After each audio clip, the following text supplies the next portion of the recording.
Баршаңызға сәлем, менің есімім Гүлбану. Мен сіздерге бүгін осындай сүтті қыз тортының рецептімен бөліскім келіп тұр. Сондай нәзік, сондай керемет торт.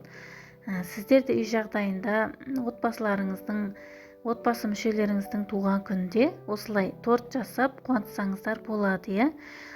Қанша мың теңгеге сатып алғанша өзіңіз үй жағдайында жасап көріңіз. Бізге ол үшін осыны үй жағдайында еріп тұрған сармай керек. 4 жұмыртқа саламыз, сосын сгущенка. Три желания болса тіпті керемет болады. 1,5 банка қосасыздар.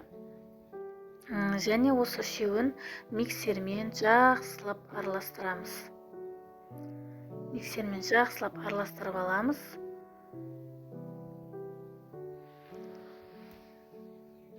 Біркелкі болғанша араластырасыздар. Мен описанияға рецепті жазып қалдырып кетемін. Содан көріп алсаңыздар болады, қанша грамм қосады. Міне осылай жақсылап араластырып аламыз. Оған ұнымызға разрыхлителді қосып араластырып аламыз.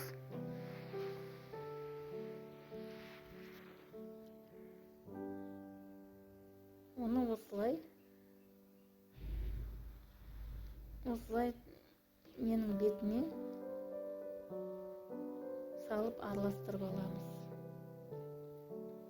Менің каналыма тіркеліп лайк басып кетіңіздер. Және де қоңыраушаны басып қойыңыздар. Мен үнемі шыққан жаңа видеоларым сіздерге барып тұрады. Міне осылай жақсылап араластырып аламыз біркелкі болғанша.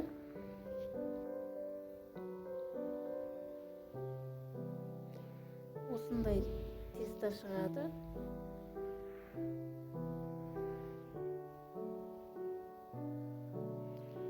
Мен 5 корж шықты менің тестамнан. Мен оның барлығын осы 5 пергамент қағазға бөліп шығып, міне осылай домалақ пішінде жасап аламыз. 4 бұрышты табаға болса, 4 бұрыш торт жасағыларыңыз келсе 4 бұрышты етіп формасын келтіріп алсаңыздар болады. Міне осылай печкада пісіріп аламыз. Міне менің корждарым дайын. Және бұлардың шет-шетін тегістеп аламын. Ол үшін бізге кальций керек. Я болмаса үйлеріңізде осыған лайық тарелка болса, тарелкамен басып, шет-шетін пышақпен кесіп алсаңыздар болады. Мен осындай кальциймен жасадым. Тегістеп алу үшін, тортымыз әдемі тегіс шығу үшін осындай кальциймен, я болмаса үй жағдайында тарелкамен шет-шетін кесіп шықсаңыздар болады.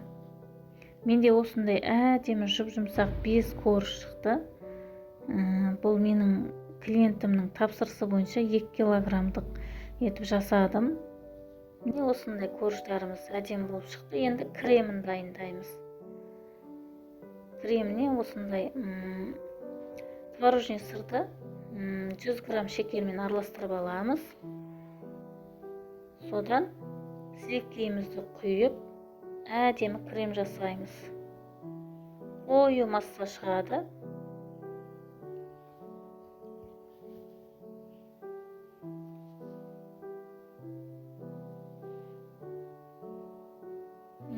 Қоюланып жатыр менің кремім. Осындай қою әдемі болғанша араластырып аласыздар. Менде сливки, свежий завтра сливки 33%. Төңкерген кезде аударылмайды. Енді корждарын жинап шығамыз.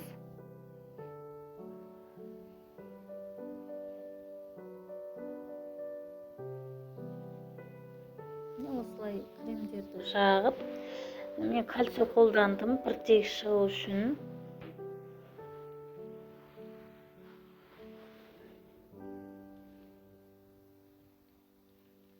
Осылай кремдерін барлығын жағып шығамыз 5 коржға да.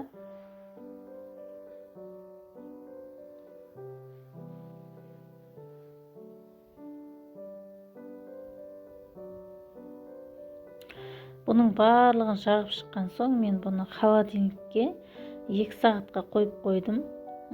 Өйткені қазір сыртын қаптаймыз, сол кезде ауып кетпейді, формасын түзу ұстап тұрады. Сондықтан сіздер де холодильниктеріңізге кемінде бір сағат қойсаңыздар да болады, асығыс болса.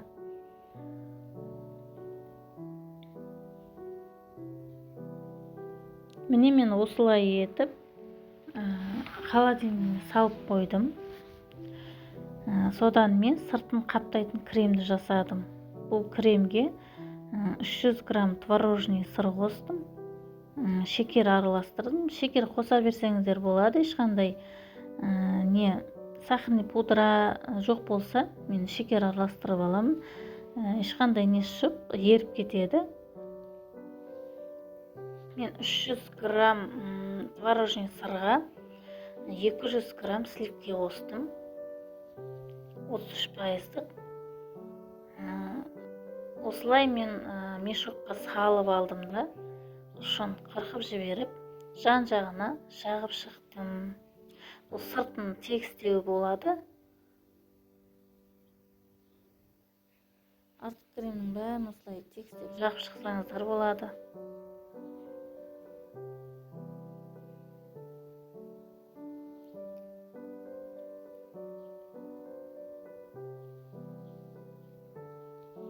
Не осылай жан-жағына жағып шығасыздар.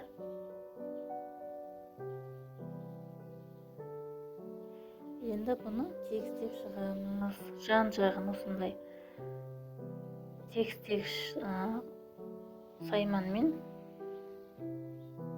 артық кремдерді алып қоясыздар.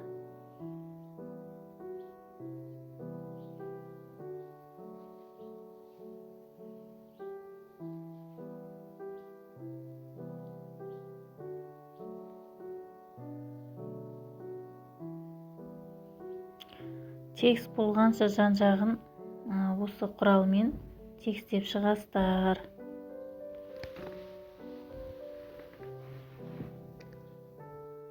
Енді біз мешокқа 50 граммдай шоколадты қайнаған суға, ыстық суға ерітіп аласыздар.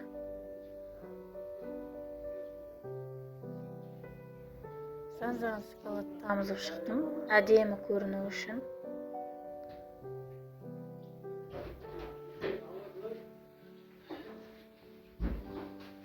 Баллары. Жоқ. Звук басып отыр. Осылай бетіне әдемелеп, анашым туған күніңізбен деп жазып шықтым. Жан-жағын жемшедекпен сәндеп шықтым осылай.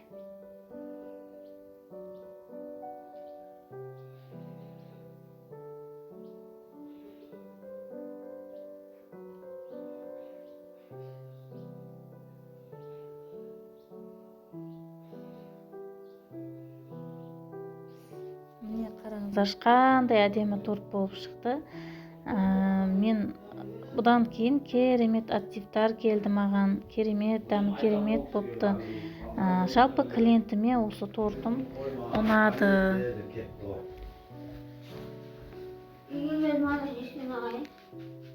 Осылай артылған креммен жан-жағын сәндеп шықтым.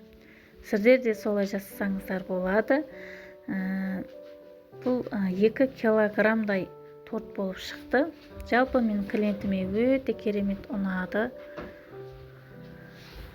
Сіздер де жасап көріңіздер. Үй жағдайында менің арнама тіркеліп, лайк басып, мені қолдап кетіңіздер. Баршаңызға рахмет. Келесі видеода жүздескенше.